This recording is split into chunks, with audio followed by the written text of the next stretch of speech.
नमस्कार, स्वागत है आप सभी का study IQ IAS Hindi YouTube channel के इस कार्यक्रम में जिसका नाम है हिंदू हिंदी में, मेरे यानी कि अतुल जैन के साथ। आप सभी को पता है कि इस कार्यक्रम में हम प्रयास करते हैं कि आज के दिन के द हिंदू और इंडियन एक्सप्रेस, जो कि यूपीएससी के लिए सबसे प्रमुख समाचार पत्र माने जाते हैं, उनमें जो भी महत्वपूर्ण संपादकीय हमारे परीक्षा के दृष्टिकोण से आए हों उनका हम अध्ययन कर पाएं, ऐसा हम प्रयास इस कार्यक्रम में करते हैं। आप सभी इस कार्यक्रम से जुड़े हुए हैं, आप काफी समय से इस कार्यक्रम से जुड़े हैं। जैसा कि आप देख सकते हैं आज इसका 40वां एपिसोड है। हालांकि हो सकता है बीच में एक आध बार मैंने एपिसोड की काउंट करनी मिस कर दी हो, लेकिन कम से कम 40वां एपिसोड तो आज इसका निश्चित तौर पे है। तो आप सभी का मैं हार्दिक धन्यवाद देता हूं कि आपने इस कार्यक्रम को अपना समर्थन दिया, अपना सहयोग दिया, और मैं आशा करता हूं कि आपकी यूपीएससी या जिस भी परीक्षा की आप तैयारी कर रहे हैं उसकी तैयारी के दृष्टिकोण से ये कार्यक्रम आपके लिए सहायक सिद्ध हो रहा होगा, आपकी सहायता करने में सक्षम रहा होगा। मैं आपसे यह भी आग्रह करूंगा कि आप इस कार्यक्रम को खाली खुद ना देखें, बल्कि इस कार्यक्रम के बारे में ज्यादा से ज्यादा लोगों को बताएं। अपने सोशल मीडिया पर, अपने फेसबुक पर, ट्विटर पर, इंस्टाग्राम पर इस कार्यक्रम के लिंक को शेयर करें। अपने मित्रों को, सहयोगियों को, सहपाठियों को, परिवारजनों को आप इस कार्यक्रम के बारे में बताएं, ताकि ज्यादा से ज्यादा लोग जो हैं वो इससे जुड़कर लाभान्वित हो पाएं। कोई जरूरी नहीं है कि ये वही लोग हों जो यूपीएससी की तैयारी कर रहे हों। कोई ऐसे भी लोग जो कि करंट अफेयर्स को लेके, समाचारों को लेके जिनमें एक उत्साह है, जो एंथुजियास्ट हैं, वो लोग भी इससे जुड़ सकते हैं। या फिर ऐसे लोग जो अभी कॉलेज में हैं, अभी स्कूल में हैं, या अभी जो सोच रहे हैं कि तैयारी अभी कुछ वर्षों बाद करेंगे, वो भी इस कार्यक्रम से जुड़ सकते हैं। आप सभी का पूरा पूरा स्वागत है। जैसा कि आप लोग जानते हैं, इस कार्यक्रम की जो प्रेजेंटेशन है, जो प्रेजेंटेशन मैं आपको जिस पर मैं आपको पढ़ाता हूं, ये आपको सामान्यतः क्लास खत्म होने के 15 मिनट के अंदर अतुल जैन यूपीएससी गाइडेंस नाम के टेलीग्राम चैनल पर प्राप्त हो जाती है। आज भी ये प्रेजेंटेशन आपको प्राप्त हो जाएगी इसी टेलीग्राम चैनल पर कुछ समय के अंदर। तो आप इस टेलीग्राम चैनल से जुड़े। सुबह 10 बजे आपको पता है कि मेरी अर्थशास्त्र की क्लास होती है, जिसमें हम रमेश सिंह चैप्टर के इन्फ्लेशन का जो चैप्टर है, मुद्रास्फीति का जो चैप्टर है, उस पर हम बहुत ध्यान से अध्ययन कर रहे हैं। 7वें अध्याय पर हम आ चुके हैं। तो आप लोग अगर उस कार्यक्रम से नहीं जुड़े हैं, और इकोनॉमिक्स एक ऐसा विषय है जो मैंने देखा है कि ज्यादातर बच्चों को थोड़ा थोड़ा परेशान जरूर करता है। अगर आपको भी अर्थशास्त्र परेशान कर रहा है, आपको भी लगता है कि यार ये अर्थशास्त्र को पकड़ना थोड़ा मुश्किल हो रहा है, तो आप मेरे साथ जुड़िए। आप और मैं साथ मिलके उस विषय पर विजय प्राप्त करेंगे। आइए अब आज का कार्यक्रम शुरू करते हैं। आज का कार्यक्रम शुरू करने के पहले मैं आपको बता दूं कि आज शनिवार है, कल रविवार है। कल निश्चित तौर पे क्लास नहीं होती। परसों और उसके अगले दिन यानी कि सोमवार और मंगलवार को 30 तारीख और 31 तारीख को भी ये क्लास नहीं होगी। मैं आपको अभी बता देता हूं कि ये आप समझ लीजिए कि अब ये क्लास आज के बाद अब ये क्लास होगी सीधा 1 फरवरी को, और 1 फरवरी से फिर हम जैसे हम अभी क्लास करते हैं रोजाना वैसे ही करेंगे, लेकिन 2 दिन के लिए ये क्लास नहीं होगी, सोमवार और मंगलवार को। ये मैं आपको अभी स्पष्ट कर रहा हूं, ठीक है। चलिए शुरू करते हैं आज की क्लास। तो आज का जो पहली चर्चा हमको करनी है वो करनी है राष्ट्रपति महोदया के गणतंत्र दिवस पर दिए गए भाषण के बारे में। हालांकि ये एक परंपरा है कि गणतंत्र दिवस, स्वतंत्रता दिवस आदि की पूर्व संध्या पर भारत के जो भी राष्ट्रपति होते हैं वो राष्ट्र के नाम एक संदेश देते हैं, और इस संदेश में वो बताते हैं कि देश के सामने क्या क्या चुनौतियां हैं, देश किस प्रकार से आगे बढ़ रहा है, और देश के आगे बढ़ने की उनकी संकल्पना क्या है। एक कस्टमरी चीज है, एक परंपरागत चीज है, हमेशा से होती आई है। लेकिन तब भी द्रौपदी मुर्मू जो भारत की वर्तमान में राष्ट्रपति हैं, मैं आपको पहले भी बता चुका हूं कि कुछ ऐसे भाषण वो दे चुकी हैं जिनके जरिए जो शायद बहुत लंबे समय तक याद रखे जाएंगे। न्यायपालिका पर और न्यायिक प्रक्रिया पर जो उनका भाषण था, वो शायद आने वाले समय में अब 50 साल बाद भी उस भाषण को हम रेफर करेंगे। तो गणतंत्र दिवस की पूर्व संध्या पर उन्होंने जो भाषण दिया उसमें ऐसा कुछ नहीं था, लेकिन तब भी कई बार क्या होता है, प्रश्न आते हैं। तो आपसे अगर किसी प्रकार का प्रश्न पूछा जाता है और उसमें अगर आप रेफरेंस में कोटेशन के तौर पे राष्ट्रपति का जो भाषण होता है किसी एक राष्ट्रीय पर्व के पहले, उसको अगर आप कोट करते हो तो अच्छा माना जाता है। It's a good thing. ये माना जाता है कि आप जो प्रक्रिया है उसको आप फॉलो करते हो और आप एक तरह से इन भाषणों पर ध्यान देते हो। तो राष्ट्रपति महोदया जो हैं द्रौपदी मुर्मू जी, उनके बारे में खास बात यह है कि वो निश्चित तौर पे देश की पहली आदिवासी महिला राष्ट्रपति हैं। भारत की पहली महिला राष्ट्रपति कौन थी? प्रतिभा पाटिल।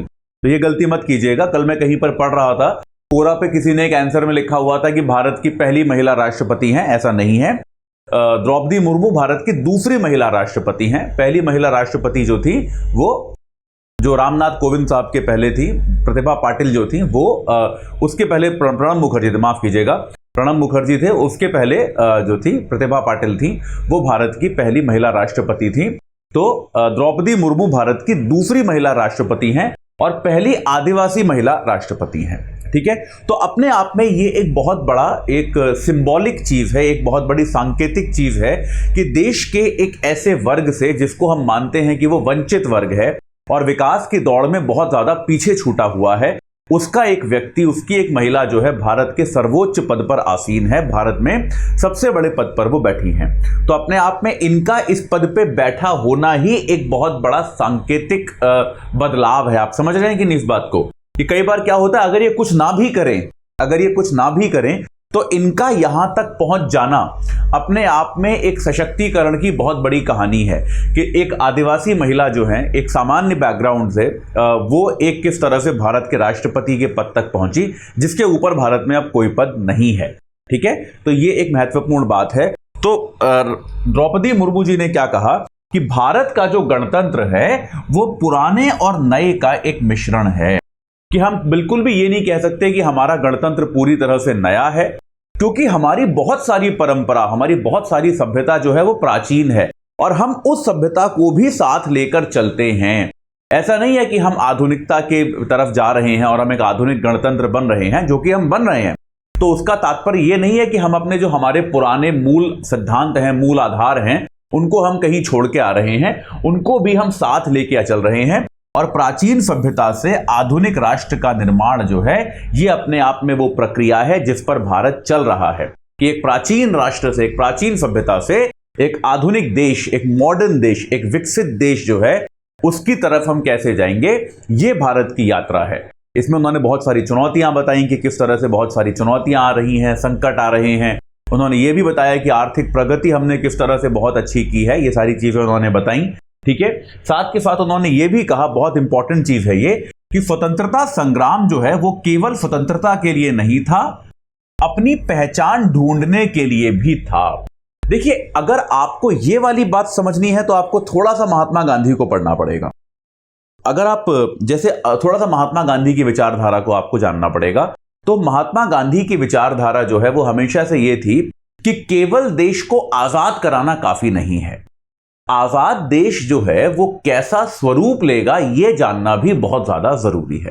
ठीक है, क्योंकि इसके पहले कोई एक रूपता नहीं थी कि आजाद भारत जो है वो किस तरह का देश बनेगा, इसको लेके कोई विशेष एक रूपता नहीं थी, सबके अलग अलग विचार थे। आप देखेंगे भारतीय राजनीति के अंदर भी, क्योंकि किसी को भी देश चलाने का अनुभव तो नहीं था, भारत के जितने भी स्वतंत्रता सेनानी थे उनमें से किसी के पास भी ये एक्सपीरियंस, ये अनुभव नहीं था ना कि एक देश की सरकार को कैसे चलाया जाता है।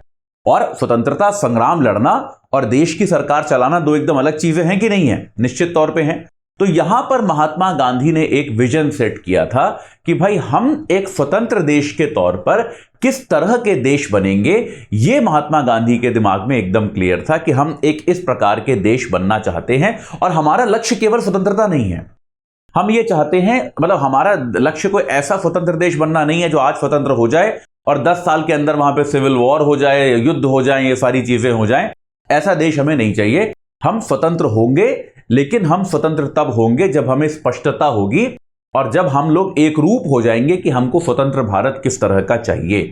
तो यहां पे द्रौपदी मुर्मू ने भी यही कहा कि स्वतंत्रता संग्राम जो हमारा था वो केवल कॉलोनियल शक्ति जो थी, जो एक औपनिवेशिक शक्ति थी जो हम पर शासन कर रही थी, केवल उसके विरुद्ध नहीं था, ये एक सेल्फ डिस्कवरी भी था। हम अपने आप को भी ढूंढ रहे थे कि हमें किस तरह का देश चाहिए और क्या उस तरह के देश को चलाने में हम सक्षम हैं या नहीं हैं।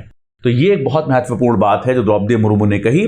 साथ के साथ उन्होंने कही कि भारत का एसेंस क्या है, भारत का सार क्या है।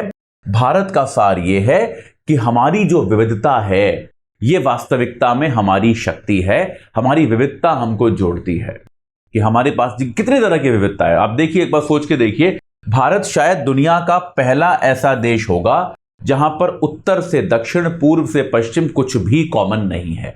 ये बात सही है कि नहीं है? आप किसी भी अन्य देश में जाइए, कम से कम भाषा कॉमन होती है। भारत में भाषा कॉमन है क्या? नहीं है। आप किसी भी अन्य देश में जाइए, अक्सर कपड़े कॉमन होते हैं, भारत में कपड़े कॉमन नहीं है। भारत में संस्कृति कॉमन नहीं है, भारत में त्योहार कॉमन नहीं है, भारत में खान पान कॉमन नहीं है। लेकिन तब भी ये विविधता जो है ये हमको आपस में जोड़ती है। ये अपने आप में बहुत बड़ा चमत्कार है। रामचंद्र गुहा की पुस्तक है इंडिया आफ्टर गांधी, उसमें वो बताते हैं कि जब भारत स्वतंत्र हो रहा था तो सारे जो ब्रिटिश थिंकर थे उन्होंने भारत को 20-25 साल दिए थे कि यार इतना विविध देश है, ये 20-25 साल में इसके 10-15 छोटे छोटे देश बन जाएंगे निश्चित तौर पे। रामचंद्र गुहा अपनी पुस्तक की शुरुआत ही ऐसे करते हैं कि विंस्टन चर्चिल और बाकी बहुत सारे विदेशियों ने भारत को ऐसे 15-20 साल दिए थे कि बस 15-20 साल ही आजाद रहेगा ये, फिर इस देश के 10-15 टुकड़े हो जाएंगे, क्योंकि इतनी विविधता है, कुछ कॉमन है ही नहीं, लोग साथ में कैसे रह पाएंगे। लेकिन भारत उनके लिए एक केस स्टडी है कि अब देखिए हम इतने वर्षों बाद भी एक साथ खड़े हैं, साथ में हैं, एक ही देश अब भी हम हैं। तो अपने आप में भारत एक केस स्टडी जैसा है। तो ये सार था, ये बात थी जो द्रौपदी मुर्मू जी ने अपने भाषण में गणतंत्र दिवस में जो राष्ट्र के नाम संदेश उन्होंने दिया उसमें उन्होंने ये बातें कही। ठीक है, चलिए आगे बढ़ते हैं। बजट आने वाला है यार, तो मैंने आपको पहले ही बताया कि बजट के पहले बहुत सारे आर्टिकल आएंगे कि बजट में ये होना चाहिए, वो होना चाहिए, ऐसा वैसा। सामान्यतः ऐसे आर्टिकल्स मैं छोड़ देता हूं क्योंकि मुझे लगता है कि यार बजट आ ही जाएगा तो पता चल ही जाएगा क्या होने वाला है। तो बजट को लेके जो अनुमान लगाए जा रहे हैं कि बजट में ऐसा हो सकता है, वैसा हो सकता है, ये वाले आर्टिकल जो है पढ़ने का कोई खास फायदा नहीं होता। कुछ आर्टिकल जिनको हम देख सकते हैं वो ये है कि बजट में आप अपेक्षा क्या करते हो, यानी कि बजट को क्या क्या समस्याएं सुलझानी चाहिए। इससे क्या होता है, आपकी अर्थव्यवस्था को लेकर समझ विकसित होती है। बजट में क्या आएगा ये तुक्केबाजी का कोई फायदा नहीं है, इस प्रकार के आर्टिकल मत पढ़ो। आप देखोगे आजकल खूब आ रहा होगा अखबारों में कि यार बजट में इस बार ये होने के आसार हैं, ये होने के आसार हैं। क्यों टाइम खराब कर रहे हो, मत पढ़ो ये सब। 2-4 दिन में बजट अपने आप आ ही जाना है तो पता चल ही जाएगा कि क्या हुआ है। ठीक है, तो अब देखिए बजट में इंपॉर्टेंट चीज ये है, निर्मला सीतारमण जी का ये 5वां बजट होगा और सरकार का आखिरी पूर्ण बजट होगा 2023 में। ये इस सरकार का आखिरी पूर्ण बजट होगा क्योंकि 2024 में क्या होगा, 2024 साल के फर्स्ट हाफ में ही भारत में आम चुनाव होंगे। 2024 में इलेक्शन है, 2019 में हुए थे, मई में नई सरकार बनती है लगभग, तो मई में ही फिर से मानेंगे हम नई सरकार बनेगी, तो यानी कि मार्च अप्रैल में कभी ना कभी चुनाव होने तय हैं भारत में 2024 में। ठीक है, तो भारत में तो जिस साल चुनाव होते हैं उस साल सरकारें बजट पेश नहीं करती, वो वोट ऑन अकाउंट पेश करती हैं, क्योंकि ऐसा माना जाता है कि जो आने वाली अगली सरकार होगी बजट पेश करने की स्वतंत्रता उसको मिलनी चाहिए, जो सरकार जा रही है छोड़ के उसको नहीं मिलनी चाहिए। ठीक है, तो जो सरकार अभी सत्ता में होती है वो वोट ऑन अकाउंट, लेकिन ऐसा सरकार को अपना डे टू डे का खर्चा तो चलाना ही है ना, तो सरकार क्या करती है, एक संक्षिप्त एक मिनी बजट जैसा प्रस्तुत करती है, उसको कहते हैं वोट ऑन अकाउंट। यानी कि एक तरह से जो खर्चे सरकार को करने हैं संसद से वो अप्रूव करा देती है। इकोनॉमिक्स में आपको मैं पढ़ाऊंगा, बजटीय संस्थान जब पढ़ाऊंगा पूरे, तो आपको बताऊंगा वोट ऑन अकाउंट क्या होता है, ये सारी चीजें पढ़ाऊंगा। तो अगले साल 2024 में वोट ऑन अकाउंट आएगा, बजट नहीं आएगा। एक तरह से निर्मला सीतारमण जी का ये आखिरी पूर्ण बजट है। हो सकता है वो दोबारा वित्त मंत्री बन जाएं अगली बार, ये नहीं पता अपने को कब बनेंगी या नहीं बनेंगी, लेकिन इस सरकार का आखिरी पूर्ण बजट ये होने वाला है। इंपॉर्टेंट चीज ये है 2023 में 9 राज्यों में चुनाव भी हैं। कई सारे बड़े राज्य ऐसे हैं जिनमें चुनाव हैं, और जब भी चुनाव होता है तो सरकार के ऊपर एक ये दबाव होता है कि यार इन चुनावों को जीतना है ना, क्योंकि आखिरकार है तो हम लोकतंत्र, कोई भी सरकार इसलिए है क्योंकि वो चुनाव जीत कर आई है। तो आपको देश की अर्थव्यवस्था तो मैनेज करनी ही है, साथ में आपको चुनाव भी मैनेज करना है। और आपको चुनाव मैनेज करना है मतलब आप चीजों के दाम ज्यादा नहीं बढ़ा सकते, टैक्स नहीं बढ़ा सकते, आपको लोगों को और ज्यादा सुविधाएं देनी पड़ेंगी ताकि लोग आपसे प्रसन्न रहें और आपको वोट दें।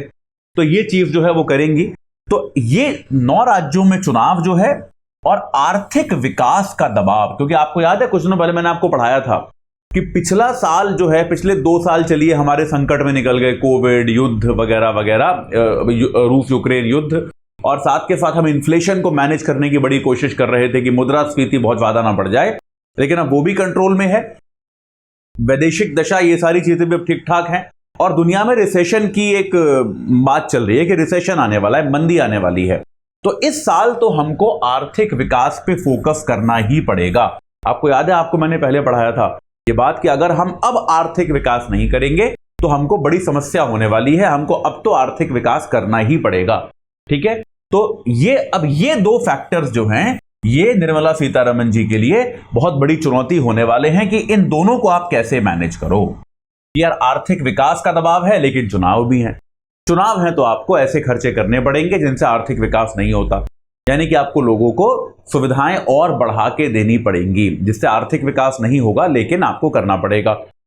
अब जैसे राजकोषीय घाटा जो है हमारा, फिस्कल डेफिसिट जो है, टारगेट किया गया था कि उसको 6.4% तक लाया जाएगा। अब आप में से जिसने FRBM एक्ट पढ़ा है वो कहेगा कि सर ये तो 3% की बात होती थी, ये 6-6.5% हो गया। बिल्कुल, क्योंकि इसलिए हो गया क्योंकि दुनिया में इस प्रकार की घटनाएं हो गई, कोविड जैसी घटनाएं हो गई, जिनके कारण सरकार के जो खर्चे हैं वो बहुत ज्यादा बढ़ गए। और सही बढ़े, वो बढ़ने भी चाहिए थे, क्योंकि कोविड के समय देशवासियों को राहत पहुंचाना सरकार की प्राथमिक जिम्मेदारी थी। ठीक है, तो राजकोषीय, ऐसा माना जा रहा है कि हमने टैक्स बहुत ज्यादा कलेक्ट किया है इस साल, तो राजकोषीय घाटे का जो टारगेट था इस साल के लिए हमारा 6.4, वहां तक तो हम पहुंच जाएंगे, ये बात सही है। लेकिन 6.4 तो इमरजेंसी वाला नंबर था ना यार, जब दुनिया में इतनी सारी प्रॉब्लम थी और हम बहुत परेशानी से गुजर रहे थे, तो वहां से निकल के हम 6.4 तक आ गए, बहुत अच्छी बात है। अब 6.4 से 2025 तक हम 4.5% तक कैसे पहुंचेंगे, इसका भी निर्मला सीतारमण जी को एक रोड मैप देना पड़ेगा कि भाई हम राजकोषीय घाटे को 4.5% के अंदर तक कैसे लेके जाएंगे। और फिर वही बात, इसका भी क्लैश कहां से होगा? इसका भी क्लैश चुनावों से होगा, क्योंकि राजकोषीय घाटा कम करना है तो आप चाहोगे कि खर्चा कम हो, लेकिन खर्चा कैसे कम करोगे? 9 राज्यों में तो चुनाव आने वाले हैं। तो ये एक बड़ा चुनौतीपूर्ण बजट होने वाला है निर्मला सीतारमण के लिए। इंपॉर्टेंट चीज ये है क्योंकि इस साल भारत को विकास करना बहुत जरूरी है, भारत को आर्थिक विकास की गति पकड़ना बहुत जरूरी है, लेकिन साथ के साथ एक चुनावी जरूरतें भी एक राजनीति में होती हैं। तो देखते हैं निर्मला सीतारमण जी किस प्रकार का बजट लाती हैं। तो ये एक चुनौती जो है, इस चुनौती आपको मैं उम्मीद करता हूं समझ में आई होगी। बजटीय प्रक्रिया की ये चुनौती होती है, ये आपको पता होनी चाहिए। ठीक है, चलिए आगे बढ़ते हैं। अच्छा नहीं, अभी बाकी है इसमें, माफ कीजिएगा, मुझे लगा मैंने इतना ही लिखा है इस पर, ऐसा नहीं है। हाँ, अरे माफ कीजिएगा। तो अब भारत में हम फिस्कल डेफिसिट तो हमने कम कर दिया है, ठीक है, जो हमारा राजकोषीय घाटा है वो हमने कम कर दिया है, लेकिन हमारे चालू खाते का घाटा जो है वो बड़ा संकटपूर्ण होता जा रहा है। यानी कि हमारे आयात और निर्यात का जो अंतर है, आयात निर्यात का अंतर, ये बड़ा एक समस्याप्रद होता जा रहा है। ठीक है, तो हो सकता है निर्मला सीतारमण इस बार ऐसा कुछ करें कि हम आयात को थोड़ा सा डिस्करेज करें, आयात को थोड़ा सा हतोत्साहित करें। उसके लिए क्या कर सकती हैं? वो कस्टम ड्यूटी बढ़ा सकती हैं कि भाई कोई चीज आप आयातित करोगे, क्रिटिकल चीजों पर नहीं बढ़ाएंगी, ऐसा नहीं कि दवाइयों पर ड्यूटी बढ़ा देंगी कि दवाइयां महंगी हो जाएं, लेकिन ऐसा हो सकता है कि कस्टम ड्यूटी बढ़ जाए कुछ चीजों पे जो बहुत क्रिटिकल नहीं है, ताकि आयात थोड़ा कम हो। लेकिन यहां पे इंपॉर्टेंट चीज ये है, ये एक पॉइंट मेरे को आपको समझाना था, इसलिए मैंने लिखा था, हम ये भी चाहेंगे कि भारतीय उत्पादक ग्लोबल वैल्यू चेन से बाहर ना हो जाए। ये वाला पॉइंट आपको मेरे को समझाना था कि निर्मला सीतारमण निश्चित तौर पर यह चाहेंगी कि आयात थोड़ा सा हम रोकने की कोशिश करें, ताकि हमारा ये जो घाटा है, जो घाटा है वो कम हो जाए। ठीक है, लेकिन अगर आप आयात को रोकते हो तो जो एक ग्लोबल वैल्यू चेन है, ग्लोबल वैल्यू चेन का क्या मतलब है? देखिए, कोई भी जब उत्पाद बनता है हर जगह से उसमें वैल्यू ऐड होता है। इस बात को आप समझते हैं कि नहीं? कि मैंने आपको पहले भी एग्जांपल दिया था कि किसान ने गेहूं उगाया, गेहूं 10 रुपए किलो है, ठीक है, मान लेते हैं। उस गेहूं को किसी दूसरे व्यक्ति ने पीस कर आटा बनाया, आटा मान लेते हैं हम 40 रुपए किलो है, ठीक है, तो 30 रुपए किलो की वैल्यू ऐड हो गई कि नहीं हो गई? तो ये हो गई वैल्यू ऐड। अब उस आटे से किसी ने रोटियां बनाई, हम मान लेते हैं कि रोटी किलो में नहीं बिकती, लेकिन अगर किलो से बेची जाए तो रोटी मान लीजिए हम 150 रुपए किलो है, तो 100 रुपए 110 रुपए की और वैल्यू ऐड हो गई कि नहीं हो गई? अब उस रोटी का किसी ने रोल बना दिया, उसके अंदर कुछ भर के उसका बढ़िया रोल बना दिया। अब ये रोल जो है ये 300 रुपए किलो हो गया मान लीजिए, तो और वैल्यू ऐड हो गई कि नहीं हो गई? तो उत्पादन के हर चरण पे वैल्यू ऐड होती है कि नहीं होती है? ये तो क्लियर है ना यार। आलू है, आलू के चिप्स बन गए, वैल्यू ऐड हो गया कि नहीं हो गया? है ना, समझ गए आप? तो ये होता है वैल्यू एडिशन। तो क्या होता है वैल्यू एडिशन जो है अब एक वैश्विक तौर पे भी होता है कि किसी दूसरे देश में कोई चीज बनी, आलू मान लीजिए, एकदम फिर एग्जांपल लेते हैं, गेहूं मान लीजिए कहीं बाहर हुआ, ठीक है, या कोई मशीनरी बन रही है, कोई गाड़ियां बन रही हैं, लैपटॉप बन रहे हैं, ठीक है, कुछ भाग कहीं बाहर बने, कुछ भाग कहीं और बने, कुछ भाग कहीं और बने। ऐसा होता है कि नहीं होता है कि अनेकों भाग जो हैं वो अलग अलग जगहों पर बनेंगे, ठीक है, और अलग अलग जगह पर इनमें वैल्यू ऐड होती रहेगी, ठीक है। ये प्लेस 1 है, प्लेस 2 है, प्लेस 3 है, प्लेस 4 है, प्लेस 5 है, प्लेस 6 है। ऐसा होता है कि नहीं होता कि ये आपका मूल उत्पाद था और ये आपका आखिरी उत्पाद है। समझ में आया कि नहीं? तो जगह जगह हर बार क्या हो रहा है, वैल्यू ऐड हो रही है, हर चरण पे वैल्यू ऐड हो रही है कि नहीं हो रही है? तो हो सकता है कि इस वैल्यू एडिशन में ये वाला स्टेप जो है ये भारत में हो रहा हो, क्योंकि अब ऐसा भी होता है कि आप कोई स्टेप करने के लिए चीज को भारत भेजते हो, बाकी स्टेप कहीं बाहर हो सकते हैं। ऐसा भी तो हो सकता है कि ऐसा हो सकता है ना। तो अगर आप अपने आयात पे नियंत्रण लगाने का प्रयास करोगे तो यहां पे ये जो चरण था ये आयात कहलाएगा कि नहीं कहलाएगा? ये तो आयात कहलाएगा ना कि प्लेस 2 से जगह, जो दूसरी जगह जो थी वहां से कोई चीज जो है बनी और उसके बाद वो भारत आई, तो आप कहोगे तो आयात है। लेकिन दरअसल ये आयात भारत ने कंज्यूम करने के लिए नहीं किया था, उपभोग के लिए नहीं किया था, इसमें और वैल्यू ऐड करके भारत इसको बाहर भेजना चाहता था। ये क्लियर हुआ कि नहीं हुआ? तो इस प्रक्रिया को हम कहते हैं ग्लोबल वैल्यू चेन। और अब क्या हो गया है, पहले ऐसी गतिविधियां चीन में बहुत होती थी, लेकिन कोविड के बाद दुनिया का चीन से भरोसा थोड़ा कम हो गया है। तो अब भारत एक ग्लोबल वैल्यू चेन का बहुत बड़ा सदस्य बनने का भारत के पास अच्छा अवसर है। तो निर्मला सीतारमण जी को इस बात का भी ध्यान रखना होगा, जो कि निश्चित तौर पे वो रखेंगी, कि कस्टम ड्यूटी अगर हम बढ़ाएं भी तो हम कहीं ये ना कर दें कि भारतीय उत्पादक फिर ग्लोबल वैल्यू चेन के बाहर हो जाए, यानी कि दूसरी जगह से, प्लेस नंबर 2 से भारत चीज आ ही ना पाए क्योंकि बहुत महंगा पड़ने लगे। ऐसा हमको कस्टम ड्यूटी नहीं बढ़ाना है। तो ये ग्लोबल वैल्यू चेन का कॉन्सेप्ट आप याद रखना, ठीक है। निर्यात में कमी आएगी, ये निश्चित है, हम बार बार कह रहे हैं, क्योंकि आर्थिक मंदी दुनिया में आ रही है। निर्यात तब होता है जब दुनिया में दूसरी जगहों में मांग होती है, वहां मांग ही नहीं है तो आप भेजोगे कहां सामान? तो निर्यात में कमी आना निश्चित है। विकास दर को संभालना थोड़ा कठिन हो जाएगा जिस कारण, और ग्रामीण और जन कल्याण योजनाओं पे खर्चा होगा ही होगा, ये तो तय है, क्योंकि आपको जनरली भी वहां पे विकास करना पड़ता है और ये चुनाव वाला साल है। रक्षा खर्च आप कितना करोगे, इस पर बहुत नजर है, क्योंकि हम देख रहे हैं दुनिया जो है धीरे धीरे अशांतिपूर्ण होती जा रही है। जैसे पहले था ना कि भाई दुनिया में लगभग शांति थी, फर्क नहीं पड़ता था, अब दुनिया काफी अशांतिपूर्ण होती जा रही है। और इस अशांतिपूर्ण दुनिया में आपको रक्षा बजट आप कितना बनाओगे, यह भी एक देखने वाली बात है। एक और चीज, आयकर सीमा को लेकर भी बहुत अपेक्षाएं हैं इस बार, क्योंकि इनकम टैक्स में आप में से काफी लोग इनकम टैक्स देते होंगे, मैं भी देता हूं। तो इनकम टैक्स की जो छूट है कि कहां तक आपको इनकम टैक्स नहीं देना है, वो सालाना 2.5 लाख रुपए है। और ये 2.5 लाख रुपए की सीमा 2014 में तय की गई थी। तो 2014 के बाद से इनकम टैक्स में छूट की सीमा में परिवर्तन नहीं हुआ है, जबकि 2014 में आप देखिए इसको करीब 9 साल हो गए। 9 साल में लोगों की आय कितनी बढ़ गई। 9 साल पहले 2.5 लाख रुपए की जो कीमत होती थी अब वो नहीं होती है। तो निश्चित तौर पे जो इनकम टैक्स देने वाले, जो सैलरीड क्लास है, जो मिडिल क्लास है, जो वेतन पाता है भारत में, वो अपेक्षा कर रहा है कि इस जो सीमा है इसको भी बदला जाएगा, इसको भी बढ़ाया जाएगा। तो अब ये हम ज्यादा स्पेकुलेशन करेंगे नहीं, क्या होगा क्या नहीं होगा। जब बजट आएगा तो आपको हम उस पर चर्चा कर ही लेंगे कि यार बजट में एग्जैक्टली क्या हुआ है, ठीक है। चलिए यार, ये आज एक बहुत बड़ा आर्टिकल आया है, लंबा सा आर्टिकल है काफी, भारत में भूजल प्रबंधन पे। भूजल क्या होता है? पृथ्वी के नीचे जो पानी मिलता है, जो कि एक बहुत बड़ा संसाधन है, उसको हम भूजल बुलाते हैं। तो भारत में भूजल के प्रबंधन को लेके ये एक आर्टिकल आया है। ये इसमें कई सारी ऐसी चीजें हैं जो जाननी आवश्यक हैं, जो जाननी आवश्यक नहीं है उन चीजों को मैंने छोड़ दिया है। तो आपको इस आर्टिकल में कुछ ऐसी चीजें मिलेंगी अगर आप पढ़ेंगे जो मैं नहीं पढ़ा रहा हूं, लेकिन उसका कारण यही है कि मेरे विचार में वो चीजें आपके लिए परीक्षा दृष्टिकोण से जाननी जरूरी नहीं है। तो लेखक यहां पे ये कहते हैं, लेखक जो है वो जल शक्ति विभाग के जॉइंट सेक्रेटरी हैं, IAS ऑफिसर हैं, वो ये कहते हैं कि दुनिया की लगभग 18% आबादी भारत में रहती है, कुल क्षेत्र का 2.4% भारत में है, कुल जमीन का दुनिया की, और कुल जल संसाधनों का 4% उपभोग भारत करता है।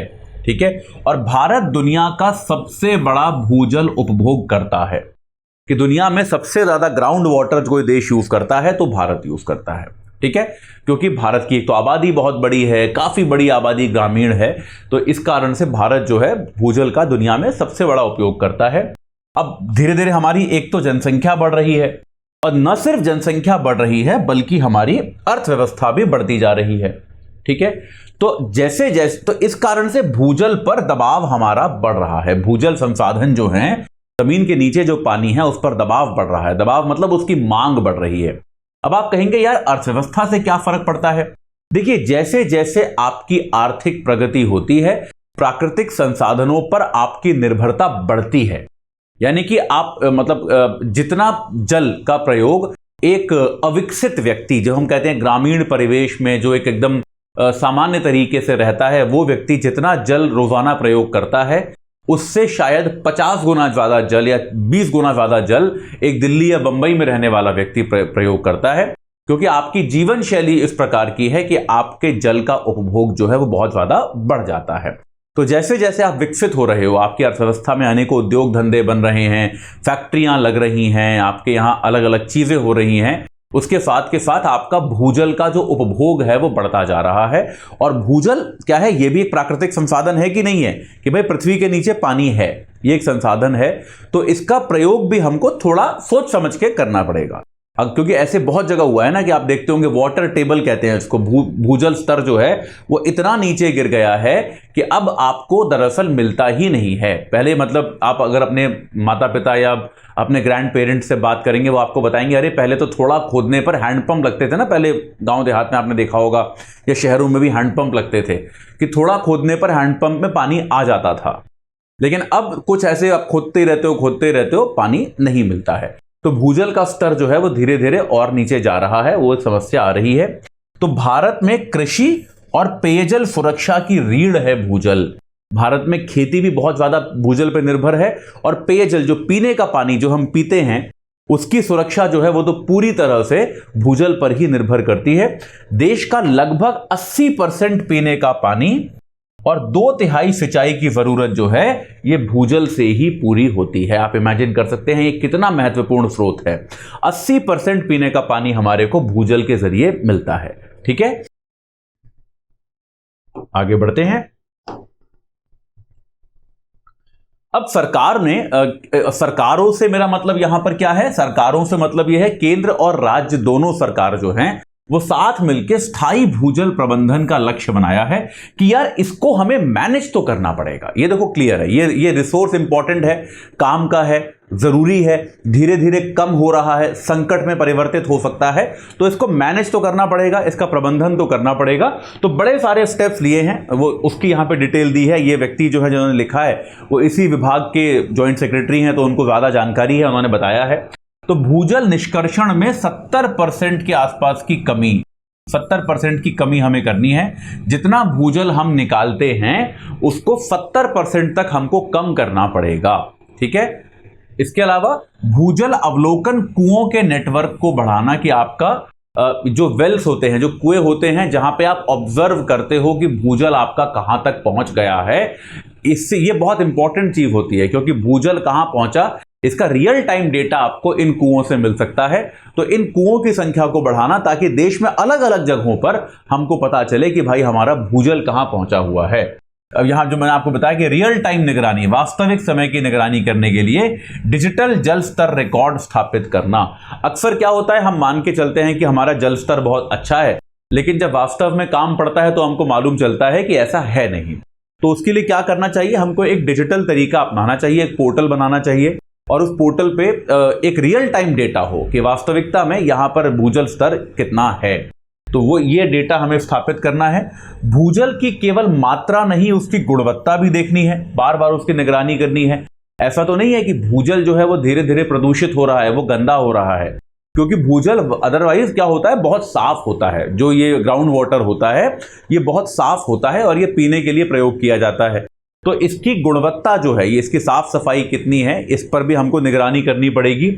इसके अलावा जलभृत मानचित्र और डेटा प्रसार कि आपके जो एक्विफर होते हैं, एक्विफर क्या होते हैं, जलभृत जो जमीन के नीचे पानी के पॉकेट्स बने होते हैं। जैसे ये जमीन है मान लीजिए, तो इसके नीचे चट्टाने हैं, चट्टानों के बीच में यहां पर कहीं पर एक इस प्रकार का पानी का एक पॉकेट बना होगा, इसको एक्विफर बोलते हैं। एक्विफर यानी कि जलभृत, ठीक है। यहां पे चट्टाने हैं, अदरवाइज बीच में एक पानी का ऐसा, इसको हम बोलते हैं एक्विफर। तो ऐसे कितने एक्विफर हैं, उनका मानचित्र बनना चाहिए, वो कितने बड़े हैं, उनमें कितना पानी है, उनका डेटा जो है वो हमारे पास ठीक से होना चाहिए। मतलब बेसिकली आपके पास कुल संसाधन कितने हैं ये आपको पता होना चाहिए ना यार, लॉजिक वही है। उद्योगों द्वारा भूजल निष्कर्षण का बेहतर नियमन, उद्योग धंधे अक्सर भूजल को निकालते हैं, ठीक है। तो यार आप कैसे निकालोगे, कितना निकालोगे, उस जो आपने निकाला उसकी भरपाई कैसे करोगे, इस सब का एक बेहतर नियम कायदे बनने चाहिए। तो आप देखेंगे कि फिर भी बड़े शहरों में या बड़े उद्योग धंधे फिर भी नियम कायदे फॉलो करते हैं। छोटे उद्योग धंधे तो बेधड़क धड़ल्ले से भूजल निकालते हैं और किसी की अनुमति नहीं लेते। उसके लिए बेहतर नियम कायदे बनाने की जरूरत है, ठीक है। सहभागी भूजल प्रबंधन कि भूजल का जो प्रबंधन है उसमें हर स्तर की सरकारें, उद्योग, आम व्यक्ति सब आपस में एक दूसरे का सहयोग करें और साथ मिलकर हम भूजल को एक आम स्रोत की तरह, एक ऐसे स्रोत की तरह जो हम सबके लिए आवश्यक है, एक ऐसे स्रोत की तरह इसका हम प्रबंधन करें। यह व्यवस्था लाने की बहुत ज्यादा जरूरत है, ठीक है। आगे क्या कहते हैं लेखक यहां पे, आगे लेखक कहते हैं कि भाई इन सारी चीजों को ध्यान में रखते हुए इस मई 2019 में जब एनडीए की दूसरी सरकार बनी, जब नरेंद्र मोदी दूसरी बार प्रधानमंत्री बने, तो उन्होंने एक पूरा मंत्रालय बनाया, जल शक्ति मंत्रालय। इसके पहले पानी से जुड़े अनेकों मंत्रालय होते थे या विभाग होते थे, उन सबको क्लब करके, उन सबको साथ लाके, जैसे पिछली वाली सरकार में उन्होंने गंगा के लिए एक मंत्रालय बनाया था, जल संसाधन के लिए एक मंत्रालय होता था, उन सबको साथ में मिला के जल शक्ति मंत्रालय को बनाया गया, ताकि जो भी अलग अलग मंत्रालय किसी भी दिशा में प्रयास कर रहे हैं उनमें कोऑर्डिनेशन बेहतर हो पाए, समन्वय बेहतर हो पाए। इसके लिए जल शक्ति मंत्रालय का गठन किया गया, ठीक है। अटल भूजल योजना चलाई गई, ABY। इसमें क्या है, भूजल के सचेत प्रयोग को ये इंसेंटिव देती है, ये प्रयास करती है कि लोग जो है भूजल का और सचेत तरीके से प्रयोग करें, लोग जो है थोड़ा सा अपने व्यवहार में, अपने बिहेवियर में परिवर्तन लाएं, जिससे भूजल का अच्छे से प्रयोग हो पाए, और उसके लिए वो इंसेंटिव देती है। इसके अलावा एक्विफर के लिए, एक्विफर मैनेजमेंट के लिए राष्ट्रीय परियोजना बनी है, नेशनल एक्विफर मैनेजमेंट पॉलिसी, ये जो है इसका नाम है NAQUIM, ठीक है। तो ये क्या करती है कि ये सटीक मैपिंग करती है। आपको बताया था मैंने कि एक्विफर होते हैं, एक्विफर की मैपिंग करनी है, तो ये लगभग खत्म होने वाली है। ये इस साल के मार्च तक हम ये मान के चलते हैं कि जो भी हमारा क्षेत्र है उसमें जितने भी एक्विफर हैं वो लगभग कंप्लीट हो जाएंगे। 90-95% के आसपास ये कंप्लीट हो चुकी है ये बात, कि उन सारे एक्विफर का हम एक मैप बना ले और उनका सही आंकड़े हमारे पास हों, ये मार्च में समाप्त हो जाएगा।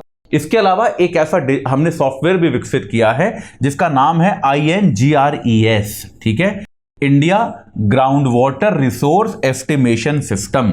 एक ऐसा सॉफ्टवेयर बनाया है जिसमें हम डेटा डालते हैं, जिसको हम अपने मैप के साथ लिंक करते हैं, तो वो हमको बताता है कि आपके यहां कितना ग्राउंड वाटर होने की अपेक्षा है, कितना ग्राउंड वाटर आपके यहां हो सकता है। तो ये सॉफ्टवेयर भी जो है ये महत्वपूर्ण भूमिका अदा कर रहा है हमारे भूजल प्रबंधन को बेहतर बनाने की। तो भूजल एक प्राकृतिक संसाधन है जो कि हम सभी के लिए एक तरह से जीवन के लिए बहुत ज़रूरी है। तो ये बहुत ज़रूरी है कि सरकार, और न केवल सरकार बल्कि उद्योग धंधे और हम सब भूजल के दोहन को लेकर थोड़ा सा सेंसिटिव हो जाएं, थोड़ा सा सचेत हो जाएं। यही बात ये आर्टिकल यहां पर कहता है, ठीक है भाई। चलिए आगे बढ़ते हैं। ये एक आर्टिकल आया है द हिंदू में, ये बड़ा अजीब सा आर्टिकल है यार। ये मतलब इसमें कोई कोहेरेंट थॉट था ही नहीं। कोहेरेंट थॉट समझते हो आप? मतलब अगर यूपीएससी के आंसर के तौर पे मेरे को आंसर मिला होता तो मैं बड़े खराब नंबर देता है इसको, क्योंकि लेखक क्या कहना चाह रहा है, कभी कुछ कह रहा है और कभी कुछ कह रहा है और कभी कुछ और कह रहा है। तो आर्टिकल को पढ़ने में टाइम वेस्ट बिल्कुल नहीं करना है। ये जो आर्टिकल है मोरल डायलेमा, मोरल क्राइसिस को लेकर एक आर्टिकल आया है, इसको पढ़ने में टाइम खराब नहीं करना है। बहुत बेकार तरीके से लिखा हुआ है, लेकिन जो इंपॉर्टेंट एक आध चीज है इसमें से वो मैं आपके लिए निकाल के यहां लेके आया हूं, वो बस इतना आप समझ लीजिए, बाकी आर्टिकल को बिल्कुल ना पढ़ें क्योंकि ये बहुत ही खराब तरह से लिखा हुआ है। कई बार क्या होता है, देखिए, संपादकीय पढ़ने की आपको रिकमेंडेशन इसलिए भी दी जाती है कि आप बेहतर लिखना सीखोगे। ऐसा होता है कि नहीं होता? हम कहते हैं ना कि यार मैं छात्रों को हमेशा सलाह देता आया हूं कि अगर आप पढ़ सकते हैं तो संपादकीय पढ़िए, क्योंकि उससे आपको अच्छा लिखना आएगा। इवेंचुअली यूपीएससी एग्जाम में आपको लिख के ही आना है, तो हम चाहते हैं कि आप अच्छा लिखना भी सीखें। लेकिन कई बार क्या होता है, इस तरह के संपादकीय भी आते हैं जिससे आप खराब लिखना सीख जाओगे। आपको लगेगा कि यार ये तो कुछ भी लिख दो, मतलब कुछ भी कहीं भी लिखा हुआ है, अचानक से एक आर्ग्यूमेंट है, फिर दूसरा शुरू हो गया, फिर तीसरा शुरू हो गया। ऐसा नहीं होता, फिर अचानक से हम सारे आर्ग्यूमेंट्स में आपस में कोई लिंक नहीं है, तो ऐसे इस तरह की राइटिंग नहीं करनी है। खैर एनीवे, हम आते हैं दोबारा वापस इस आर्टिकल पे। तो इस आर्टिकल में ये लेखक क्या कहते हैं, ये बात करते हैं दो चीजों की। पहले अगेन फिर से क्यों करते हैं, कुछ खास लिंक नहीं है, लेकिन लिंक मैं स्थापित कर दूंगा। पहले वो कहते हैं कि डावोस में जो एक समिट हो रहा है अभी, डावोस के समिट में टाटा ग्रुप के चेयरमैन का जो भाषण था उसमें उन्होंने कहा कि आर्थिक क्षेत्र में मेरे लिए बस एक ही चीज मैटर करती है, वो है ग्रोथ, ग्रोथ और ग्रोथ। ऐसा उन्होंने कहा कि मेरे लिए जो तीन चीजें सबसे इंपॉर्टेंट हैं वो है ग्रोथ, ग्रोथ और ग्रोथ। यानी कि हम केवल विकास के पीछे कि एक रेट पे हमको बढ़ना है, एक तरीके से हमको विकास करना है, उसके पीछे हम भाग रहे हैं। ये बात वो स्पष्ट करते हैं कि यार ये जो है हम एक विकास के पीछे भाग रहे हैं। दूसरा एग्जांपल ये देते हैं कि अभी क्या हुआ, दिल्ली में G20 का एक समिट होने वाला है। उस समिट के लिए जो साफ सफाई की जा रही है, उस साफ सफाई के तौर पे बहुत सारे लोग ऐसे जो फ्लाईओवर के नीचे रहते थे, सड़क किनारे रहते थे, उनको हटा दिया गया है। ठीक है, उनको उनकी जगह से उठा के कहीं और रख दिया गया है। ऐसी घटना पहली बार नहीं हुई। आपने सुना होगा भी अहमदाबाद में जब कोई विदेशी पर्यटक आए थे, विदेशी राष्ट्रपति आए थे, पता नहीं कौन से थे, मैं भूल गया, तो उनके लिए क्या किया था, जो सड़क के दोनों तरफ झुग्गियां हैं तो वहां पे सफेद सफेद कैनवस लगा दिया गया था। अभी इंदौर में हाल ही में हुआ था कि इंदौर में भी एक प्रवासी भारतीयों की मीटिंग थी जिसमें प्रधानमंत्री गए थे। तो इंदौर में भी सड़क किनारे जो गंदगी है, या फिर जो भी एक सड़क किनारे जो गरीब लोग रहते हैं, या फिर जो एक तरह से समझ रहे हैं ना आप, जो सड़क किनारे आपको अवैध तरीके से लोग रहते हुए दिखते हैं, उनको ढकने के लिए सारे में G20 के कवर लगा दिए गए थे ताकि किसी को कुछ दिख ना जाए। ठीक है, तो ये चीज होती आई है। तो यहां पर लेखक ये कहते हैं कि भाई आपको भारत के विकास का संकट समझना होगा। भारत के विकास का संकट यह है कि हमारे पास एक नौकरियों का संकट है। इस बात को हमें मानना पड़ेगा कि हमारे देश में एक नौकरियों का संकट है, और ऐसा एक तो नौकरियां कम है, और दूसरा वो वेतन भी कम देती हैं। कि नौकरियां एक तो हैं ही कम, जो नौकरियां हैं वो बहुत कम पैसे देती हैं, और इन कम पैसे वाली नौकरियों में भी सामाजिक सुरक्षा नहीं है, एक सोशल सिक्योरिटी नहीं है। आप समझते हैं ना सोशल सिक्योरिटी क्या होती है? क्या भारत में किसी व्यक्ति के पास, एक गरीब व्यक्ति के पास आज की तारीख में अच्छी शिक्षा, अच्छे स्वास्थ्य की गारंटी है? नहीं है ना। तो ये एक बहुत बड़ी समस्या है कि अगर भारत में आप गरीब हैं, अगर आपके पास एक तो नौकरी नहीं है, अगर नौकरी है तो वो आपको बहुत कम पैसे देती है, और तीसरा भारत में राज्य की तरफ से, सरकार की तरफ से अच्छी शिक्षा या अच्छे स्वास्थ्य की गारंटी आपको नहीं मिलती। तो ये क्या है, समाज। तो भारत का जो गरीब है वो एक बड़ी अजीब सी परिस्थिति में आ जाता है जहां पर वो दयनीय हो जाता है, उसके पास कुछ करने के लिए नहीं बचता। ठीक है, तो अब जैसे लेखक यहां पे कहते हैं, एक तरफ आप कहते हो, जब भी हमने समस्या का एनालिसिस किया है कि यार भारत में समस्या क्यों है, तो हम हर बार क्या कहते हैं कि अरे यार भारत में समस्या इसलिए है क्योंकि भारत में जो नौकरियां हैं वो अनौपचारिक हैं, है ना। हम बार बार कहते हैं कि 90% से ज्यादा भारत के लोग अनौपचारिक नौकरियों में काम करते हैं, यानी कि जिनके पास कोई कॉन्ट्रैक्ट नहीं होता, जिनके पास कोई सामाजिक सुरक्षा नहीं होती, कोई पीएफ नहीं होता, कुछ नहीं होता, अनौपचारिक नौकरियां हैं। ठीक है, एक तरफ तो हम ये कहते हैं ये भारत का बहुत बड़ी समस्या है, दूसरी तरफ जो बड़ी बड़ी कंपनियां हैं उनका भी अनौपचारीकरण हो रहा है कि नहीं हो रहा है। कि एक तरफ तो आप कहते हो कि हमारे यहां आर्थिक समस्या इसलिए है, हमारे यहां नौकरी की समस्या इसलिए है क्योंकि हमारे यहां अनौपचारिक नौकरियां बहुत हैं। फिर दूसरी तरफ आप देखोगे आजकल क्या हो रहा है, गिग इकोनॉमी का नाम सुना है आपने? गिग इकोनॉमी क्या होती है? गिग इकोनॉमी ये होती है जहां पर आप एम्प्लॉय नहीं रखते, इस तरह की, जैसे जोमैटो के डिलीवरी बॉय होते हैं, जोमैटो से आप खाना मंगाते हैं, स्विगी से खाना मंगाते हैं, कोई आपके घर पे आके देके जाता है, वो व्यक्ति जोमेटो या स्विगी का तनख्वाह वाला एम्प्लॉय नहीं होता। वो व्यक्ति जो है वो ऐसा नहीं करता कि वो ऑफिस जाता है फिर उसको एक फिक्स तनख्वाह मिलती है, ऐसा नहीं होता।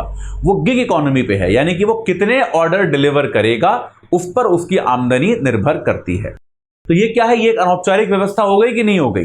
तो एक तरफ तो आप कहते हो कि हमारा आर्थिक विकास नहीं हुआ या फिर हमारे यहां नौकरियों का संकट है क्योंकि हमारे यहां नौकरियां अनौपचारिक हैं।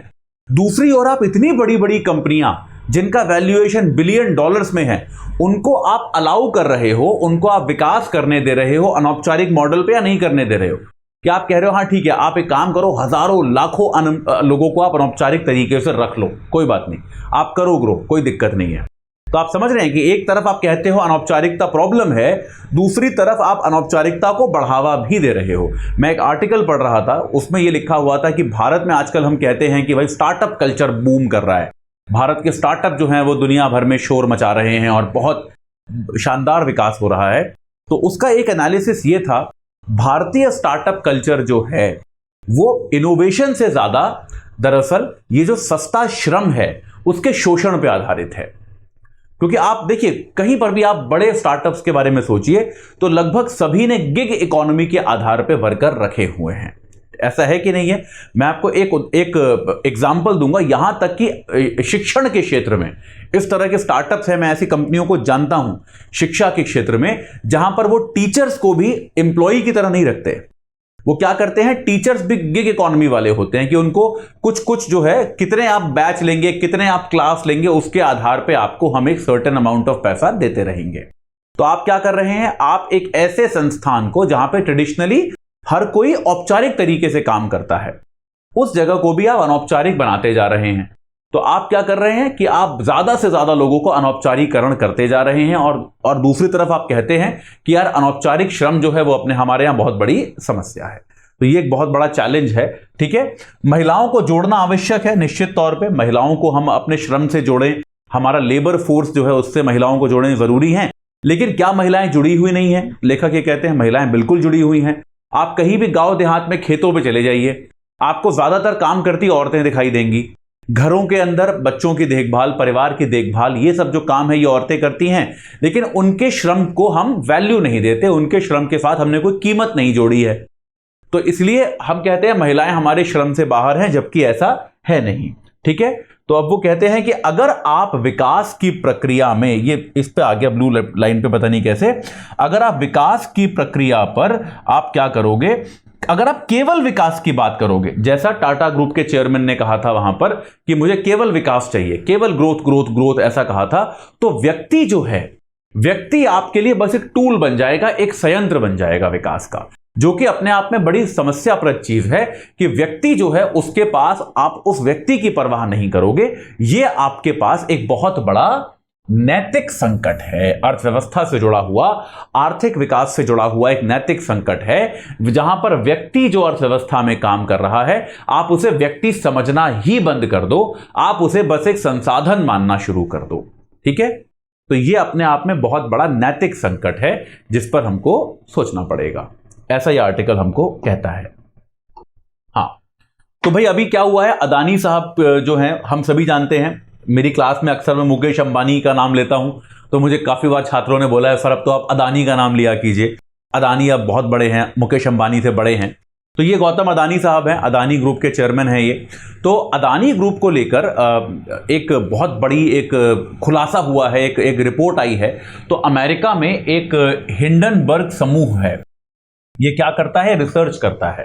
ये रिसर्च करता है कि इन्वेस्टर जो हैं, जो निवेश हो रहा है वो निवेश किस तरह का है, निवेश का स्वास्थ्य कैसा है, इसको लेकर ये रिसर्च करता है। तो हिंडनबर्ग ग्रुप ने क्या किया है, अदानी समूह की कंपनियों को लेकर एक रिपोर्ट जारी की है, और उस रिपोर्ट का इतना प्रभाव पड़ा है कि अदानी ग्रुप की अलग अलग कंपनियों के शेयर मार्केट में जो दाम थे वो 5 से लेकर 25% तक गिर गए हैं। तो अदानी समूह के शेयरों पर भारी प्रभाव पड़ा है इस रिपोर्ट का। रिपोर्ट कहती क्या है, रिपोर्ट ये कहती है कि अदानी समूह की जो कंपनियां हैं वो स्टॉक मार्केट में हेर फेर की दोषी हैं, कि अदानी समूह ने इस प्रकार की अनेकों चीजें की हैं जिसमें क्या होता है कि वो स्टॉक मार्केट में हेर फेर कर रहे हैं, घोटालेबाजी वो कंपनी कर रही है। तो अनेक अनेक अनेक एग्जाम्पल ये देते हैं, जैसे शॉर्ट पोजीशन का प्रयोग करते हैं, बताऊंगा मैं आपको शॉर्ट पोजीशन क्या होती है। इसके अलावा एक कंपनी के ऋण को दूसरी कंपनी में डालकर दाम बढ़ाया गया, कि देखिए जब एक समूह की बहुत सारी कंपनियां होती हैं तो आपने एक कंपनी के नाम पे ऋण लिया, फिर आपने दिखा दिया कि उस कंपनी से वो पैसा दूसरी कंपनी में ट्रांसफर कर दिया, जो कि आप कर नहीं सकते, कानूनन जुर्म है ये, ठीक है, लेकिन आपने कर दिया। और ऐसा करके आपने उस कंपनी का वैल्यूएशन बढ़ा दिया, उस कंपनी में पैसा आ गया, उसका वैल्यूएशन बढ़ गया, फिर आपने उसके शेयर लॉन्च कर दिए, उसमें और पैसा आ गया तो आपने इस कंपनी का पैसा लेके दूसरी कंपनी में डाल दिया। तो रिपोर्ट ये कहती है कि अदानी समूह बहुत प्रोफेशनली नहीं चलता है, अभी भी परिवार के ही लोग इस कंपनी को चलाते हैं, जबकि इस आकार, इस साइज की कंपनी को चलाने के लिए या इस साइज की कंपनियों को चलाने के लिए बहुत सारे सीईओज की जरूरत है। लेकिन आप देखेंगे कि अदानी समूह के परिवार के ही लोग जो हैं वो इसको चलाते हैं। और इसके अलावा शॉर्ट पोजीशन का इन्होंने बार बार प्रयोग किया है अपने समूह में अपने शेयर को, इक्विटी को बढ़ाने के लिए। शॉर्ट पोजीशन क्या होती है? शॉर्ट पोजीशन ये होती है यार कि सामान्यतः शेयर मार्केट का इससे जुड़ा टर्म है ये, मैं आपको बहुत संक्षेप में समझाऊंगा क्योंकि शेयर मार्केट यूपीएससी में पूछा नहीं जाता ज्यादा। सामान्यतः क्या होता है, शेयर मार्केट में पैसा कैसे कमाया जाता है कि आप किसी स्टॉक को तब खरीद लो जब वो सस्ता हो, किसी कंपनी के शेयर को तब खरीदो जब वो सस्ते हो, और बाद में जब वो महंगा हो जाए तो बेच दो। ये होता है सामान्य तरीका। इसको हम बोलते हैं लॉन्ग टर्म, कि ये लॉन्ग टर्म है कि मैंने, या फिर ये लॉन्ग पोजीशन है, माफ कीजिएगा टर्म में लॉन्ग पोजीशन है, कि मैंने पहले खरीदा फिर मैंने उसको बेचा, ठीक है, ये होती है लॉन्ग पोजीशन, कि खरीदूंगा मैं पहले और फिर बेचूंगा। शॉर्ट पोजीशन में इसका उल्टा होता है, मैं बेच पहले देता हूं और खरीदता बाद में हूं। अब आप कहोगे कि यार जब मेरे पास चीज थी नहीं तो मैंने बेच कैसे दी? बेचता मैं उधार लेके हूं। जैसे मैं आपको एग्जांपल देता हूं, मान लीजिए क्या हुआ कि मुझे ऐसा लग रहा है कि यार अभी कोई कंपनी है, अदानी समूह है, चलिए मुझे लगा कि यार अदानी इलेक्ट्रिसिटी है, मान लीजिए अदानी इलेक्ट्रिसिटी का बिजनेस ठीक नहीं चल रहा है, इसके दाम जो हैं वो गिरने वाले हैं, ऐसा मुझे प्रतीत होता है कि अगला जब रिपोर्ट आएगी तब इसके दाम जो हैं वो गिर जाएंगे।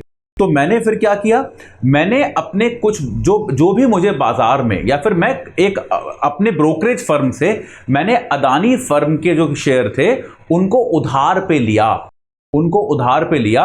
मान लीजिए अभी वो शेयर जो हैं वो 1500 रुपए के हैं, एग्जांपल लेता हूं, 1500 रुपए का वो शेयर है, मैंने उधार पे ले लिया सबसे कि अपने शेयर मेरे को उधार पे दे दो, और मैंने बेच दिए उन्हें मार्केट में, मैंने उनको मार्केट में बेच दिया, ठीक है। अब मुझे पता था, मेरी इंटेलिजेंस थी ये कि यार ये जो है शेयर के मार्केट, अब शेयर के दाम गिरने वाले हैं। शेयर के दाम कुछ दिनों बाद गिर के 1200 रुपए हो गए। 1200 होते ही मैंने वो शेयर दोबारा खरीद लिए और जिससे उधार लिए थे उसको वापस कर दिए। समझ में आया कि नहीं आया? तो मैंने पहले बेचा फिर मैंने खरीदा, और इस प्रक्रिया में मैंने 300 रुपए साइड में अपने बना लिए कि नहीं बना लिए? समझ में आया कि नहीं आया? फिर दोबारा समझाता हूं एक बार, मुझे लग रहा है थोड़ा सा डिफिकल्ट हो रहा होगा कि मुझे ऐसा लग रहा है कि अदानी समूह के शेयर जो हैं वो गिरने वाले हैं, ऐसा मेरे को एक अनुमान हो रहा है। तो मैंने क्या किया, सारे बाजार से मैंने, एक तरीका होता है जिसके जरिए मैं उधार ले सकता हूं, मैंने सबसे अदानी समूह के शेयर उधार पे ले लिए, ठीक है, उधार पे लेके मैंने वो सारे बेच दिए, और बेचने के बाद क्या किया, जब एक महीने बाद उनके दाम गिर गए मैंने उनको वापस खरीद लिया, और खरीद के जिससे उधार लिए थे उसको वो शेयर वापस कर दिए, ठीक है। और जिसने उधार दिया था उसको ऑब्वियसली थोड़ा बहुत पैसा मैंने एक्स्ट्रा भी दे दिया। तो ये जो फर्क था दोनों दामों का, जो जिस दाम पे मैंने लेके बेचे थे और जिस दाम पे खरीदे, उतना पैसा मैंने कमा लिया। तो सामान्य तौर पे ब्रोकर ये करते हैं, ब्रोकर ये कर सकते हैं, लेकिन सोचिए अगर अदानी समूह खुद अपने शेयरों के साथ ये करने लगे तो, तब तो बेसिकली अपने प्राइस को मैनिपुलेट कर रहा है कि नहीं कर रहा है, कि अदानी समूह को लग रहा है कि यार एक काम करते हैं, अपने शेयर अभी कहीं सबसे लेके बेच देते हैं, ठीक है, बेच दिया, और फिर जब दाम कम हो गए, और कई बार दाम उस बेचने के कारण ही कम होते हैं, आप इतने सारे शेयर बेच दोगे तो दाम कम हो जाएंगे, जब दाम कम हो गए तो आपने फिर खरीद के या तो उनको वापस कर लिए, वरना कम दाम पे आपने अपने पास रख लिए। तो इस तरह से अगर कंपनी खुद ये कर रही है शॉर्ट पोजीशन, तब तो ये एकदम पूरी तरह से स्टॉक मार्केट मैनिपुलेशन है ना। तो इस तरह की चीजें जो हैं, शॉर्ट पोजीशन जो है बार बार जो है अदानी समूह ने ली है और इस तरह की चीजें इन्होंने बहुत सारी की हैं। इसके अलावा एक चीज उन्होंने ये बड़ी इंटरेस्टिंग निकाली है हिंडनबर्ग ग्रुप ने कि इतनी बड़ी कंपनी का ऑडिट होना चाहिए। दुनिया में हर एक डिसेंटली साइज जो कंपनी होती है उसको ऑडिट होता है कि कितने पैसे आए कितने गए, इसका ऑडिट होता है। तो अदानी समूह के ऑडिटर जो हैं, जिन लोगों ने ऑडिट रिपोर्ट पे साइन किया है, वो 23-24 वर्षीय लोग हैं। यानी कि वो सीए तो हैं लेकिन कोई 23 साल का है, कोई 24 साल का है, जिनके पास निश्चित तौर पे शायद 1-8 साल का काम करने का अनुभव होगा। तो इतनी बड़ी हजारों लाखों करोड़ की कंपनी के ऑडिटर कौन है? ऐसे लोग जिनको 1 या 2 साल का काम करने का अनुभव होगा जीवन में। क्या आपको लगता है ये सही है? नहीं है, ये बिल्कुल सही नहीं हो सकता। ठीक है, ऐसी बात नहीं है कि अदानी समूह पर पहली बार संदेह किया गया है। पहले भी अनेकों इस प्रकार की एक फिच की कंपनी थी जिसने एक फिच की रिपोर्ट थी जिसमें शक किया गया था कि अदानी जो है वो अपने मार्केट वैल्यूएशन को लेके मैनिपुलेशन करते हैं, बेहद ज्यादा ऋण में हैं अदानी। तो इस प्रकार की चीजें जो हैं बार बार कही जाती रही हैं। तो अब इसमें सोचने वाली बात क्या है कि यार अदानी का एक विशाल साम्राज्य है। हमको पता है वर्तमान में भारत में बिजली से लेके इंफ्रास्ट्रक्चर तक बहुत सारी चीजें अदानी बना रहे हैं। तो अगर अदानी समूह की आर्थिक स्थिति खराब होती है, अगर वास्तविकता में अदानी समूह का आर्थिक स्वास्थ्य खराब होता है, तो पूरे देश की इकोनॉमी में बहुत गहरा प्रभाव पड़ेगा उसका, क्योंकि बहुत ज्यादा जो है निवेश अदानी में किया गया है। और देखिए सरकार ने भी किस प्रकार से सहयोग किया है। अदानी में एलआईसी ने भी भारी निवेश किया हुआ है। तो एलआईसी में तो हो सकता है आपके भी पैसे लगे हो, मेरे भी लगे हैं। ठीक है, तो एलआईसी ने भी, जो आपके और मेरे पैसे एलआईसी में लगे हैं, उस पैसे से एलआईसी ने भी अदानी समूह में भारी निवेश किया हुआ है। तो अगर अदानी समूह मान लीजिए कल को कोलैप्स हो जाता है, वो फेल हो जाता है, वो गिर जाता है, खत्म हो जाता है, तो एलआईसी को भी इतना भारी नुकसान होगा कि आपको और मेरे को जो पैसे वापस मिलने हैं एलआईसी से, उस पर भी भारी संकट आ सकता है। ठीक है, तो यह बहुत जरूरी है कि अदानी समूह के आर्थिक स्वास्थ्य की जांच की जाए, इसकी पूरी तरह से स्ट्रक्चर्ड जांच की जाए। इसमें राजनीति किए जाने की आवश्यकता नहीं है। यह कोई भारतीय विदेशी का मामला नहीं है, क्योंकि मैंने देखा कि अदानी समूह के जो सीएफओ हैं, जो चीफ फाइनेंशियल ऑफिसर हैं, उन्होंने इन सारे आरोपों को खारिज किया है। और जब वो ये बयान दे रहे थे तो पीछे भारत का झंडा लगा हुआ था। तो बहुत क्लियरली वो एक इसको भारतीय और भारतीय बनाम विदेशी का रंग दे रहे हैं, जो नहीं दिया जाना चाहिए। ये एक आर्थिक मामला है, इसकी जांच की जानी चाहिए। क्योंकि अगर इस तरह की चीजें हो रही हैं और उसके कारण कभी इस प्रकार का कोई होता है कि अदानी समूह में किसी प्रकार का आर्थिक संकट आता है, तो भारतीय अर्थव्यवस्था इस सदमे से उबर नहीं पाएगी। अभी जिस हद तक अदानी जो हैं भारतीय अर्थव्यवस्था के अंदर डोमिनेट करते हैं, तो इसकी बहुत निष्पक्ष, बहुत सही तरीके से तथ्यपरक जांच की जानी चाहिए। ये चीज बहुत जरूरी है। ठीक है, चलिए आगे बढ़ते हैं। मेरे ख्याल से आखिरी होगा आज का। हाँ, तो विस्थापितों का एक सर्वे किया जा रहा है। भाई कोविड जब हुआ था, जब कोविड फैला था 2019-2020 में, तो हमने देखा कि सबसे ज्यादा जो समस्या हुई वो किसको हुई? विस्थापितों को हुई। ये हमको पता है, हमने देखा बहुत सारे विजुअल्स आए कि लोग पैदल चल चल के जा रहे हैं हजारों किलोमीटर, ट्रेन से कट के मर गए, रास्ते में भूख से मारे गए, इस प्रकार के विस्थापित थे। और उस समय एक ज़रूरत महसूस हुई कि यार हमारे विस्थापित किस राज्य से कितने हैं और कहाँ हैं, क्या कर रहे हैं, उसके हमारे पास सुदृढ़ आंकड़े ही नहीं हैं। हमारे पास उसका ढंग का डेटा ही नहीं है कि कहां से कितने विस्थापित कहां जाके क्या कर रहे हैं। तो उसके लिए एक अखिल भारतीय सर्वेक्षण तो चल रहा है, ठीक है, कि भाई विस्थापित कहां हैं, कितने हैं, किस क्षेत्र में काम कर रहे हैं। लेकिन झारखंड सरकार ने और ज्यादा विस्तृत सर्वे कराना शुरू कर दिया है, जो कि अपने आप में बहुत अच्छा कदम है। पूरे देश को इससे सीख लेनी चाहिए। तो झारखंड सरकार ने क्या ले लिया है कि विस्थापन के मार्ग क्या हैं, कि आप कौन कौन से रास्तों से जाते हो, कौन कौन सा विस्थापन का रूट फॉलो करते हो, वो आपकी सामाजिक आर्थिक आवश्यकताएं क्या हैं। क्योंकि झारखंड एक तो ट्राइबल राज्य है, वहां पे आदिवासी जनसंख्या बहुत है और बहुत बड़ी संख्या में वहां से लोग विस्थापित होते हैं। तो आपकी जो लोग विस्थापित हो रहे हैं उनकी सामाजिक आवश्यकताएं क्या हैं, आर्थिक आवश्यकताएं क्या हैं, स्वास्थ्य से जुड़ी आवश्यकताएं क्या हैं, इनका डेटा इकट्ठा किया जा रहा है और इनका एक पूरा रोस्टर बनाया जा रहा है, एक पूरा चार्ट बनाया जा रहा है कि भाई एक पूरा पोर्टल बनाया जा रहा है कि आर्थिक कि ये जो हमारे विस्थापित हैं उनके हमारे पास रियल टाइम डेटा उपस्थित हो, उनका रियल टाइम आंकड़ा हमारे पास उपस्थित हो। ठीक है, तो सुरक्षित और जिम्मेदार विस्थापन नाम का एक कार्यक्रम चलाया है झारखंड सरकार ने, जिसके तहत ये किया जा रहा है। बहुत ही बॉटम अप अप्रोच है। जो सर्वेयर हैं वो जाकर जहां पे विस्थापित लोग रहते हैं उनके मुखिया से बात कर रहे हैं, उनसे आंकड़े ले रहे हैं, उनसे चीज़ें ले रहे हैं, और इससे शायद ये सुनिश्चित होगा कि आने वाले समय में जब भी कभी विस्थापितों को लेकर हमको आंकड़ों की आवश्यकता होगी तो हम बहुत सरलता से एक ही सोर्स पे जाकर ये आंकड़े देख पाएंगे और उनके लिए जो भी हमको ज़रूरत होगी ये काम हम कर पाएंगे। तो झारखंड सरकार की पहल है, बहुत अच्छी पहल है, बहुत एक ज़रूरी पहल है, खास तौर पे कोविड के बाद हमको जिस तरह की आवश्यकता महसूस हुई थी। ठीक है, चलिए, ये था हमारा आज का आखिरी आर्टिकल। अब आज के प्रश्न देखते हैं जल्दी से। INGERES इनमें से किस क्षेत्र से संबद्ध है? देखिए वही प्रश्न है। आज आपने आर्टिकल पढ़ लिया है मेरे साथ तो आपको आसान लगेगा, लेकिन नहीं पढ़ा होता तो आपको नहीं समझ में आता ये। तो इसीलिए संपादकीयों से कई बार इस तरह के फैक्चुअल प्रश्न आते हैं। उपग्रह से नहीं है, भूजल से संबद्ध है। ये भारत के ग्राउंड वाटर का एक सर्वे करता है, उसको एस्टिमेट करता है, उसका अनुमान लगाता है। विद्युतीकरण से भी नहीं है, खनिज संपदा से भी नहीं है, भूजल से ये संबद्ध है। 2 हमारा सही जवाब हो गया इसमें। ठीक है, आगे बढ़ते हैं। निम्न कथनों में से आपको सत्य कथन पहचानना है। शॉर्ट पोजीशन में स्टॉक पहले बेचा और फिर खरीदा जाता है। मैंने क्या बताया था? मैं कहीं से भी उधार लेके पहले बेच दूंगा क्योंकि मुझे लग रहा है आगे दाम गिरने वाला है, और जब दाम गिर जाएगा तो फिर खरीद लूंगा। तो पहले मैंने क्या किया? पहले मैंने बेचा फिर मैंने खरीदा। तो ये सत्य है। इसमें दाम गिरने का फायदा उठाया जाता है, ये भी सत्य है कि मुझे फायदा क्यों हुआ, क्योंकि दाम गिर गया। जबकि जब मैं शेयर खरीद के, जब मैं एक लॉन्ग, ये क्या है, शॉर्ट पोजीशन है। लॉन्ग पोजीशन में क्या होता है, मैं शेयर खरीद लेता हूं और देखता हूं जब दाम बढ़ेगा तब बेचूंगा, तो उसमें मेरा फायदा कहां होता है? दाम बढ़ने पर। यहां फायदा क्या है? दाम घटने पर। ठीक है, ये होती है शॉर्ट पोजीशन। ठीक है, चलिए आगे बढ़ते हैं।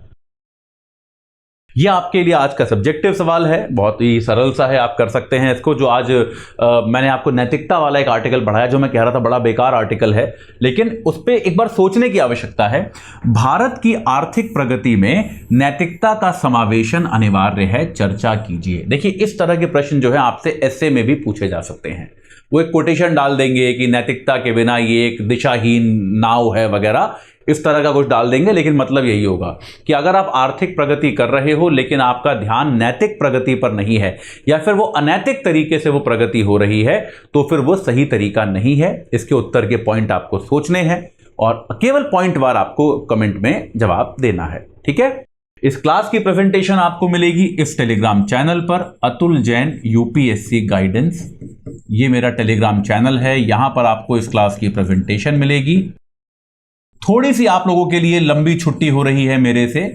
कल रविवार है और सोमवार और मंगलवार को ये क्लास मैं नहीं लूंगा। मैं आपसे मिलूंगा बुधवार की सुबह 10 बजे इकोनॉमिक्स की क्लास के साथ, और बुधवार को शाम 4 बजे हिंदी में हिंदू के अपने अगले अंक के साथ, अपने अगले एपिसोड के साथ। तब तक आप अपना ध्यान रखिए। मैंने आपको पहले भी बताया था, इन 2 दिनों में कोई अगर महत्वपूर्ण संपादकीय आते हैं तो आप चिंता मत कीजिएगा, ऐसा मत सोचिएगा कि वो आपको नहीं पढ़ाए जाएंगे। आने वाले एपिसोड्स में मैं सोमवार और मंगलवार के जो आर्टिकल्स होंगे उनको भी जोड़कर पढ़ाऊंगा, ताकि आपके आर्टिकल्स वो मिस ना हो। तो आप ये मत सोचिएगा कि ये 2 दिन का इन 2 दिनों का आपके पास कोई सहयोग नहीं है, या अब इनमें आपकी कोई सहायता नहीं करेगा। आपकी सहायता करने के लिए मैं हूं।